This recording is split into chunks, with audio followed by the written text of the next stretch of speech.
Hello everyone, and welcome back to my channel. I'd love it if you could leave a comment letting me know where you're listening from around the world. Also, don't forget to like and subscribe if you're enjoying this video. Story 1. I remember the first time I saw Eric Carson step into the ring. He had this raw, untamed energy, the kind that made you believe he was born for this. Strong, fast, charismatic as hell. The kid had it, that unteachable quality that separates the good from the great. He trained at our little wrestling school in Tennessee, one of the best we'd ever had. Everyone knew he was destined for bigger things. And sure enough, one night after practice, he pulled me aside, grinning ear to ear. "I got a dark match," he said. "WWE. Next weekend. This is it, man." I clapped him on the back, told him he deserved it. And he did. A dark match, an untelevised bout, usually used to test new talent, meant he was on their radar. If he impressed the right people, it could be his big break. That was the last real conversation I ever had with Eric Carson. The next week, he was gone. No calls. No messages. His gym bag still sat in his locker like he just stepped out for a minute. At first, I figured he was off celebrating. Maybe got signed and forgot about us little guys. But as the days dragged on, unease settled in. Then I heard something that made my stomach turn. A buddy of mine, another trainer, mentioned in passing that he'd checked the WWE website for the results of Eric's match. Nothing. Not just no match results. No record of the match at all. It was like it never happened. I started digging. Wrestling forums, social media, anywhere fans might have posted about it. No one mentioned Eric Carson. No blurry fan footage. No tweets. Nothing. And then, one night, I got a message. It came from an account with no profile picture, no name, just a string of random numbers. The message was simple. Don't ask about the bullet. He stepped where he shouldn't have. The bullet. That was Eric's nickname. I stared at the screen, my mouth dry. My first thought was that it had to be a joke, some asshole messing with me. But something about it felt off. I blocked the account and shut my laptop, telling myself I was overreacting. People disappear in this business all the time. Some burn out, some quit, some just don't make it. But Eric wasn't the kind of guy to just walk away. A few nights later, I woke up to a notification. Someone had tagged me in an old WWE event photo. I clicked on it without thinking, barely awake. And then I saw him, a dark figure near the entrance ramp, just beyond the glow of the lights. He was blurry, like the camera had failed to focus on him properly, but I knew that stance. That broad shoulder build. Eric. But his face. God, his face. His eyes were wrong, glowing red, like embers in a dying fire. My hands went cold. I blinked, shook my head, convinced myself it was a trick of the light, some kind of weird digital artifact. But as I stared, I swear to God, he moved. Not much, just a shift of his head, like he was turning to look directly at me. The post disappeared before I could even process it. Just gone. And the account that had tagged me, deleted. I didn't sleep that night. I lay in bed, staring at the ceiling, trying to convince myself that none of this meant anything. But it did. The next day, I got a call from an old friend, one who still worked backstage at WWE. I hadn't told him about the picture, hadn't told anyone, but his voice was tight, uneasy, like he knew something he wasn't supposed to. "You need to stop looking for him," he said. I tried to ask what the hell was going on, but he cut me off. Listen to me. Just let it go. Whatever happened that night, whatever he saw, it wasn't meant for him. And it sure as hell ain't meant for you. He hung up before I could say another word. I should have listened. That night, my power went out. I don't live in the best part of town, so I didn't think much of it first. But then I heard it, a rustling sound near my front door. I crept to the window, heart hammering, and peered out into the darkness. At first, I didn't see anything, just the empty street, the dim glow of a streetlight a few houses down. And then, at the very edge of the light, he stepped forward. Eric, or something that used to be Eric. He was still in his wrestling gear, black trunks, black boots, but his skin was pale, almost gray. His eyes, Jesus Christ, those eyes, they burned. I stumbled backward, my breath coming in short gasps. This wasn't real. It couldn't be real. But when I looked back, he was still there. And then, in the stillness of my darkened house, I heard his voice. Don't ask about the bullet. A whisper, a warning.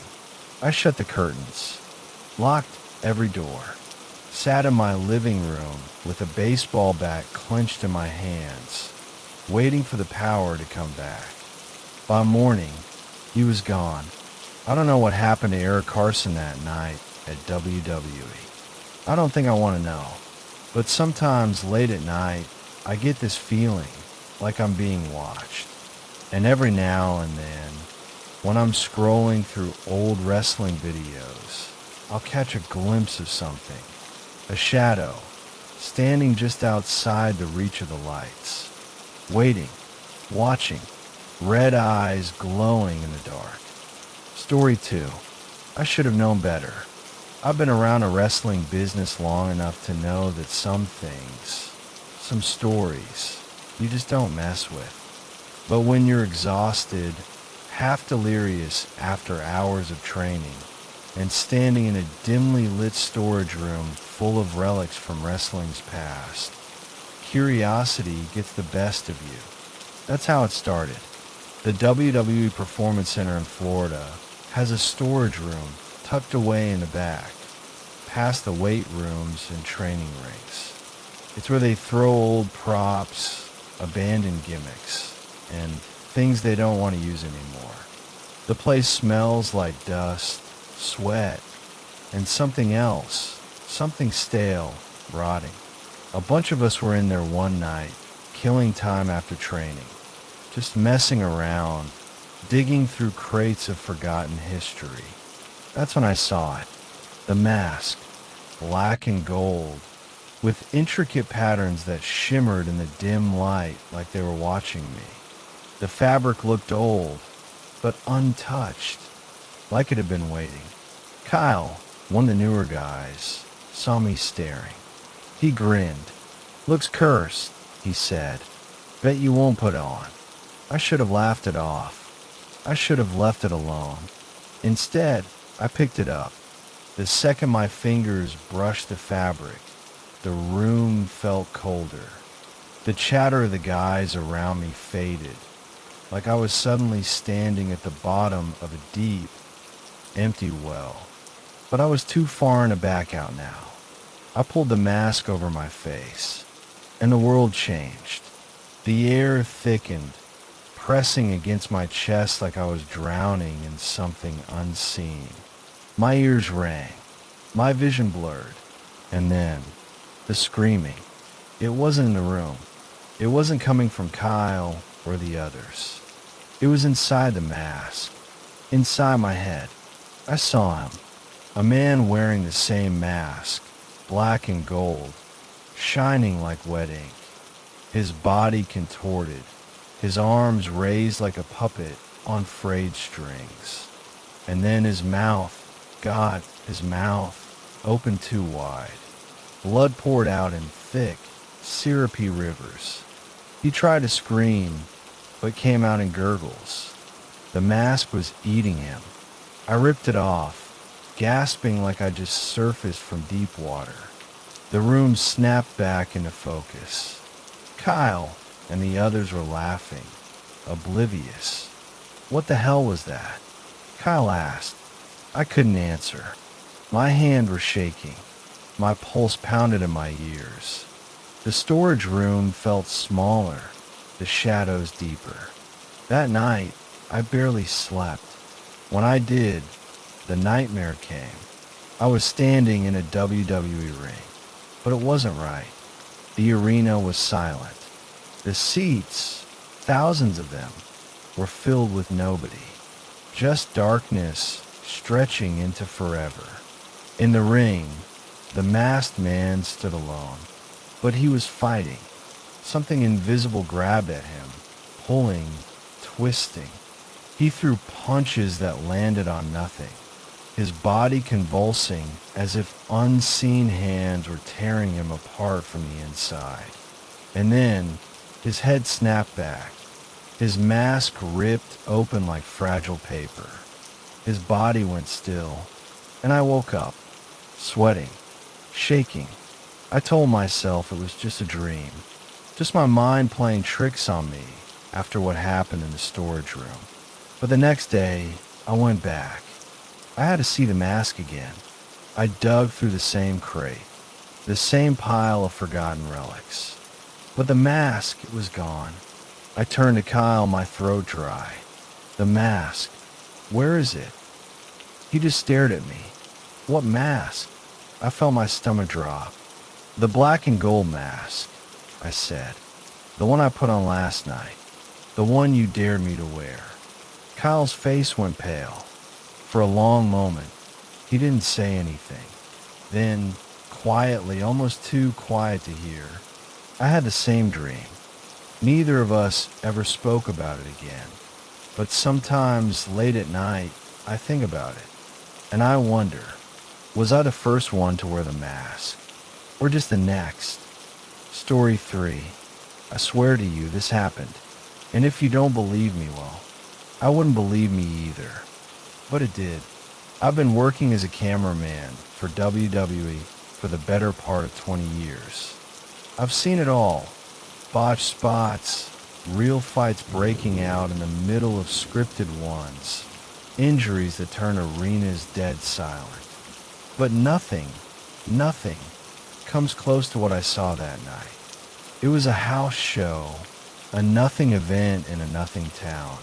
You know the type, small venue, a couple thousand people, no TV cameras except for ours, just recording for internal use.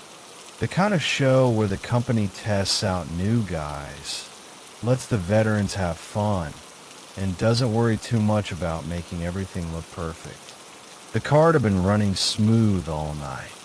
Standard matches, good crowd, nothing weird.